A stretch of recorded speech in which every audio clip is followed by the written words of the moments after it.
Putin के बम के खिलाफ नेटो ने कमर कस ली है। बाइडेन के कहने पर जर्मनी में रूस के खिलाफ बहुत बड़ा प्लान बन चुका है और अब टारगेट मॉस्को बताया जा रहा है। इस प्लान के मुताबिक एक साथ 250 लड़ाकू विमान अगर रूस की तरफ हमला करेंगे तो उन्हें रोकना बहुत मुश्किल होगा।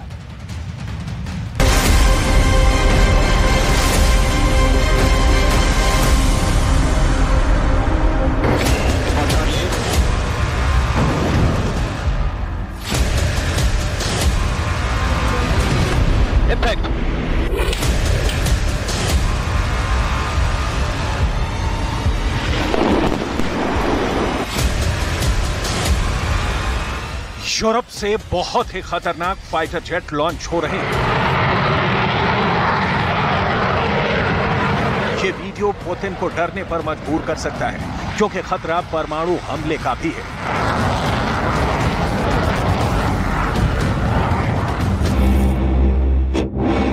ये अमेरिका का F-35 है।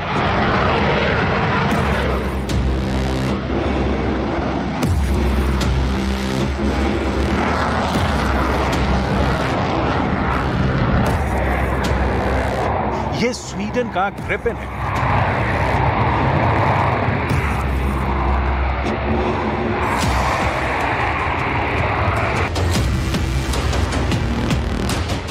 ये ब्रिटेन का यूरोफाइटर है। यहां जर्मनी का यूरोफाइटर भी है।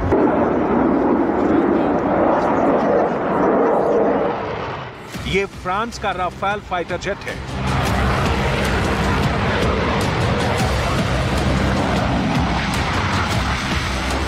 ये नॉर्वे का F-18 सुपर हॉर्नेट है।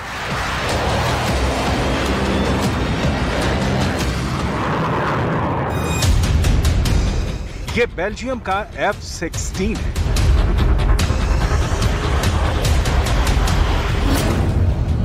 इन सबके टारगेट पर है पुतिन की राजधानी यानी मॉस्को।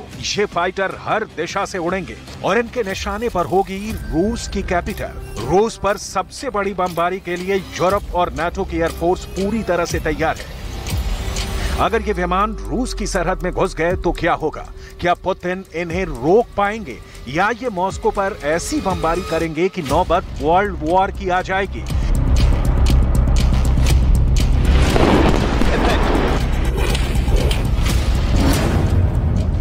क्योंकि मॉस्को के आसमान में यूरोप के फाइटर जेट पहुंचे तो सीन कुछ ऐसा होगा। धमाके क्रेमलिन से लेकर रेड स्क्वायर के कोने कोने पर होंगे। कोशिश पुतिन की सत्ता को पूरी तरह से हिलाने की होगी, लेकिन ऐसी बमबारी अगर हुई तो समझ लीजिए कि फिर विश्व युद्ध होने से कोई नहीं रोक पाएगा। ये खतरा नाटो को भी है। ये पुतिन से लेकर बाइडेन तक जानते हैं, लेकिन डर यही है कि नाटो के फाइटर, चाहे वो F-35 हो या फिर यूरोफाइटर, वो F-16 या ग्रिपेन से लेकर राफेल तक पुतिन के शहर पर टूटना चाहते हैं और बम बहुत ज्यादा बरसाना चाहते हैं।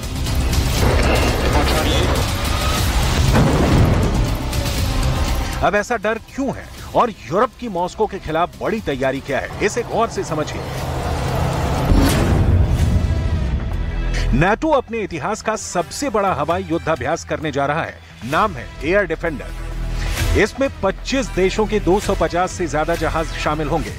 इसमें 100 से ज्यादा विमान अमेरिका के होंगे। इस युद्धाभ्यास में 2000 से ज्यादा उड़ान भरी जाएंगी। इस एक्सरसाइज में 10,000 से ज्यादा वायु सैनिक शामिल होंगे, जिसमें सिर्फ अमेरिका से 2000 स्टाफ होगा। यानी इस पूरे युद्धाभ्यास के पीछे बाइडेन कैंप की साजिश है, ऐसा पुतिन का मानना है।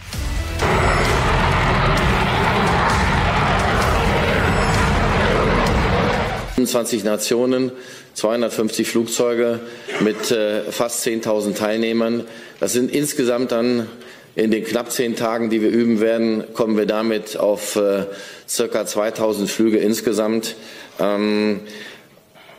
Wir sind ein defensives Bündnis und so ist auch diese Übung defensiv ausgelegt.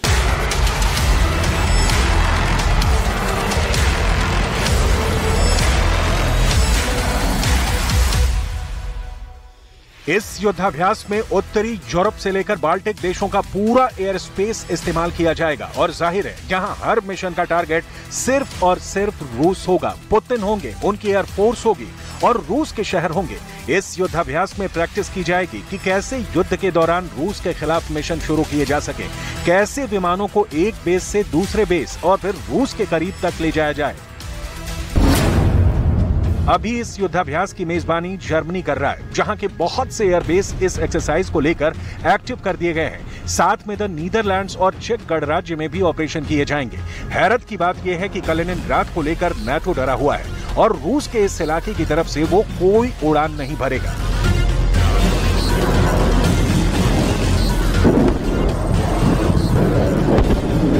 Genau dieses NATO-Territorium unsere rote Linie ist, dass wir bereit sind, jeden Zentimeter dieses Territoriums zu verteidigen. Aber wir machen zum Beispiel keine Flüge in Richtung Kaliningrad. Also es ist defensiv ausgerichtet.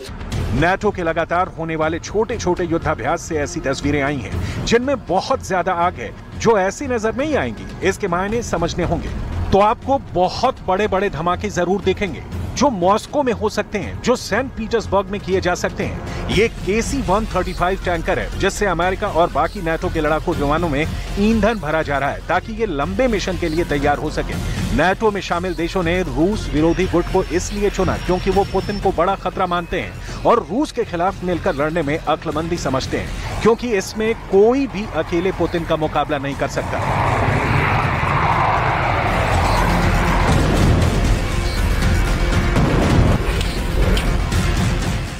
UK is proud to be behind the US, the biggest contributor to the military effort in Ukraine. And I think it's right that other countries also step up and do their part. We're lucky to have America's investment in European security, but we need to share the burden alongside you, which is why defense spending in the UK has been above the 2% NATO benchmark. America का KC-135 tanker विमान इस युद्धाभ्यास का एक बड़ा हिस्सा बनेगा। लंबी दूरी के मिशन को अंजाम देने में इसकी अहम भूमिका होगी। देखिए कैसे ये बेल्जियम के F-16 फाइटर जेट की पेट्रोल टंकी भी भर रहा है। इस पूरी प्रक्रिया को मिड एयर रिफ्यूलिंग कहते हैं और इसके जरिए विमान लंबी दूरी तक ऑपरेशन अंजाम दे सकते हैं, क्योंकि तब उनके पास बड़े मिशन के लिए पेट्रोल होता है। इसी तरह F-35 स्टेल्थ फाइटर में ईंधन भरा जाता है। KC-135 टैंकर विमान से एक बूम यानी पाइप निकलता है और विमान की बॉडी में उस जगह जाकर फिट हो जाता है जहां पेट्रोल टंकी होती है। ये नाटो या कहें कि पुतिन के दुश्मनों का युद्धाभ्यास है। उनका मकसद साफ है कि किसी भी तरह यूरोप के किसी भी इलाके से उड़कर मॉस्को या फिर सेंट पीटर्सबर्ग तक पहुंचकर बमबारी करना और फिर वापस लौट जाना। ये पुतिन के खिलाफ बहुत ही हिम्मत वाला कदम कहा जाएगा। देखा जाए तो पुतिन को डराने के लिए नाटो ने कमर कस ली है। पुतिन की नींद उड़ाने के लिए बाइडेन का गैंग सुपर एक्टिव है। पुतिन यूक्रेन से भाग जाएं और यूक्रेन की तरफ मुड़कर ना देखें। इसके लिए रूस के खिलाफ सबसे खतरनाक एयर अटैक की तैयारी लगातार जारी है। इसमें शामिल है नाटो के 5 बहुत ही खतरनाक फाइटर जेट। इसमें स्टेल्थ फाइटर F-35 है। इसमें बहुत ही भरोसेमंद F-16 है। इसमें बहुत ही फुर्तीला ग्रिपेन लड़ाकू विमान है। इसमें यूरोप की शान यूरोफाइटर टाइफून है और इसमें हरफन मौला F-18 सुपर हॉर्नेट भी है। ये विमान ऐसा धमाका करने के लिए तैयार हैं जो मॉस्को को दबा कर सकते हैं, जो सेंट पीटर्सबर्ग के साथ यूरोप के बीचों बीच रूस के बहुत बड़े ठिकाने कलिनिनग्राड और वहां मौजूद मिलिट्री बेस को खत्म कर सकते हैं। ये फाइटर जेट इस वक्त यूरोप में अलग अलग जगह लगातार युद्धाभ्यास कर रहे हैं। I would be pretty surprised if any world leader was not taking note of what this shows in terms of the spirit of this alliance, which means the strength of this alliance. And that includes Mr. Putin. इसमें कोई शक नहीं कि NATO का हर कदम रूस के खिलाफ ही उठता है। उसके टारगेट पर रूस ही है।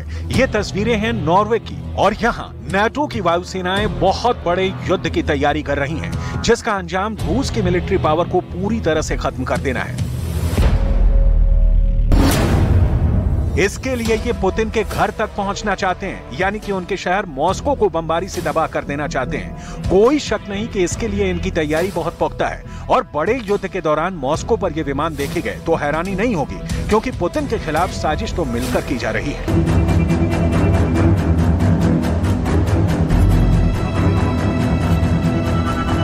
बाइडेन बहुत ही प्लानिंग के साथ नाटो के विमानों को इकट्ठा करके पुतिन को लगातार डरा रहे हैं, पुतिन को डायरेक्ट चैलेंज कर रहे हैं और इसमें उनका front line fighter jet F-35 सभी विमानों की अगुवाई कर रहा है।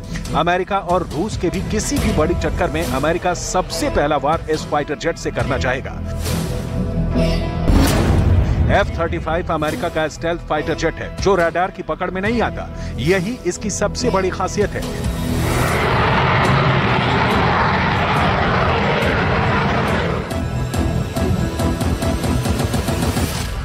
दुश्मन का विमान इसे नहीं देख पाता और ये उसको पहले ट्रैक करके उस पर हमला बोल सकता है। दुश्मन के ठिकानों के करीब भी ये रडार से बचकर पहुंच सकता है और वहां बिना ट्रैक किए हुए हमला कर सकता है। F-35 की अधिकतम रफ्तार करीब 2000 किलोमीटर प्रति घंटे है। अमेरिका के पास अभी करीब 500 F-35 विमान है, लेकिन अमेरिका अब भी पूरी F-16 फ्लीट को F-35 से बदलना चाहता है और उसकी तैयारी है कि अमेरिका की एयरफोर्स में ऐसे करीब 2500 विमान होंगे।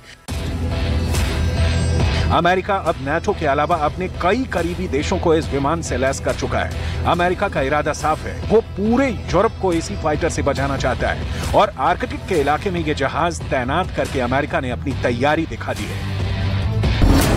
अगर अमेरिका ने F-35 के जरिए युद्ध किया तो पुतिन इसके खिलाफ अपने सुखोई 57 फाइटर जेट लाएंगे। ये बहुत बड़ी टक्कर होगी जिसमें नुकसान का दायरा बहुत बड़ा होगा।